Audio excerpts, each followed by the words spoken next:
Assalamu alaikum warahmatullahi wabarakatuh. Ashama kam jirtu daawwattoota channel keenya jala jirtan waa akkaataa paaspoortii feesbuukii paaspoortii isaa hin beekne haalatti argachuu dandeessanu isin agarsiisaa jechuudha. Feesbuukii bilbila irraa qabdu taanaan paaspoortii isaa beekuu qabdu. Namoonni feesbuukii keessan paaspoortii isaa hin beekne akkasuma irraa jijjiiruu barbaaddan illee haala kamiin akka irraa jijjiirachuu dandeessanuu fi feesbuukii paaspoortii isaa hin beekne haala kamiin akka argachuu dandeessan jechuudha. FB ka bilbila irraa qabdanu ka itti fayyadamaa jirtan paaspoortii isaa beekuun isinirra jiraata.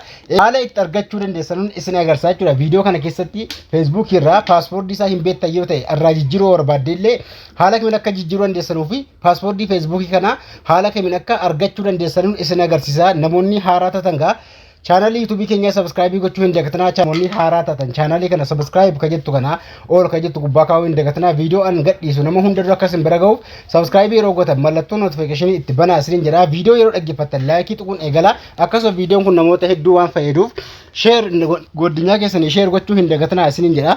Facebook irra ni seentu jechuudha. Facebook irra eega seentanii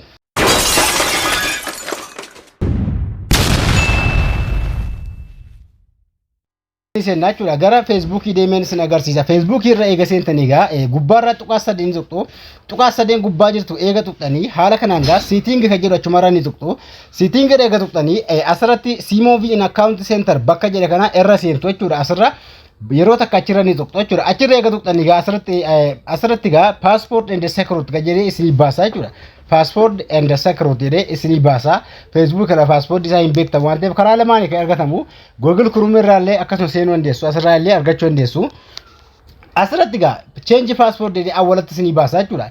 Achirra yeroo tuqxan change passport bira yeroo tuqxan Facebook keessan maqaa isaatii fi akkasuma maqaa Facebookiitiif akkasini basa. Mallattoo xiyyaa yeroo tuqxan haala kanaan fidee isini basa jechuudha. Sanduuqa sadii isini basa. Asirratti kaawwadii duraanii yoo beektan yoo ta'e kaawwalaa keessa galcheetu new paaspoortii haaraadha. Asirratti ganjallaa kanatti sanduuqa lamman kana ganjallaatti paaspoortii haaraa itti galfattu jechuudha. Kaawwalaa yoo beektan kun ka duraan bilbila irraa qabdan feesbuukii paaspoortii isaa yoo beektan jijjiiruu yoo barbaaddeedha keessi sanduuqa kana sadan fayyadamtan. Kaawwalaa keessatti paaspoortii duraanii ni naqxu jechuudha. Achi kaatanii ganjallaa jiru lammanitti sanduuqatti paaspoortii haaraa itti naqxu kan jijjiiruu barbaaddan jechuudha. Kanaafuu asirratti immoo paaspoortii feesbuukii keessanii kana hin beektan yoo ta'e haala kamiin keessa irraa jijjiiruu dandeessan.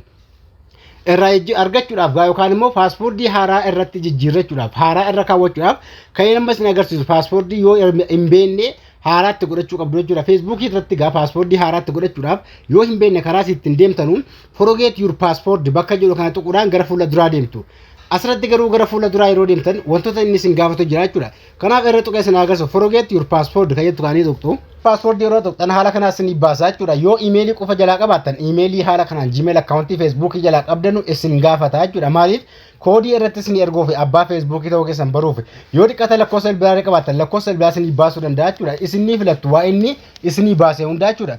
Yoo lakkoofsa bilbilaa qabaattan lakkoofsa bilbilaatti raayitii gochuu yoo Gmail account keessaa qabaattan Facebook keessaa Gmail account qabaattan Gmail account isaa raayitii gochuudhaan continue hojjetta kaanii tuqxu jechuudha. Maaliif Facebook sun keessan ta'u koodii irratti isin ergaa jechuudha. Asirratti bakka duwwaa isin gaafata. Asirratti immoo asirra okay walakkaatiin bahuudhaan dhaxxanii Gmail irraa koodii fiddanii bakka nagalchitu jechuudha.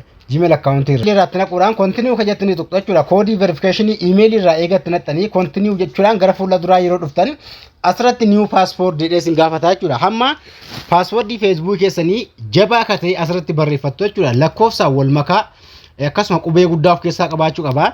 Mallattoolee akkasuma mallattoo akka meeshinii fi maslaalii adda addaa asirratti hurjii ida'uu adda addaa of keessaa qabaachuu qaba. Qubee xiqqaa qabaachuu qaba paaspoortii keessan jechuudha. Akkasuma 6 ol yookaan 8 ol ta'uu qaba. Storage kan jabaa ta'e jechuudha.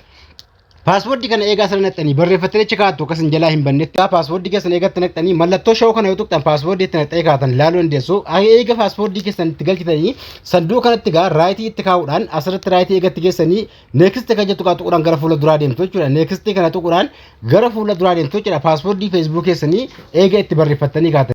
Next continue yeroo gootan gaa karaa Facebook keessanii isin deebisaa jiru tokko garuu verification ammas addisii yoo dhiqata sim kaardaatti koodii isinii ergee koodii itti guutuudhaan akkasuma gara duddubaatti deebitu jechuudha. Haala kanaan akkasiin Facebook irraa paaswordii jiruu dandeessan jechuudha. Kanaafuu haala kanaan jiraatii Facebook keessan gaa itti fayyadamaa isiniin jedha. Kanaa yoo isin dide ammallee komentii attinaa barreessaa karaa biraallee karaa internet browser yookaan Google Chromeetiin jijjiiramuu danda'a waan ta'eef karaa sanaa isin agarsiisaa yoo isin dide komentii attinaa barreessaa nagaan tura.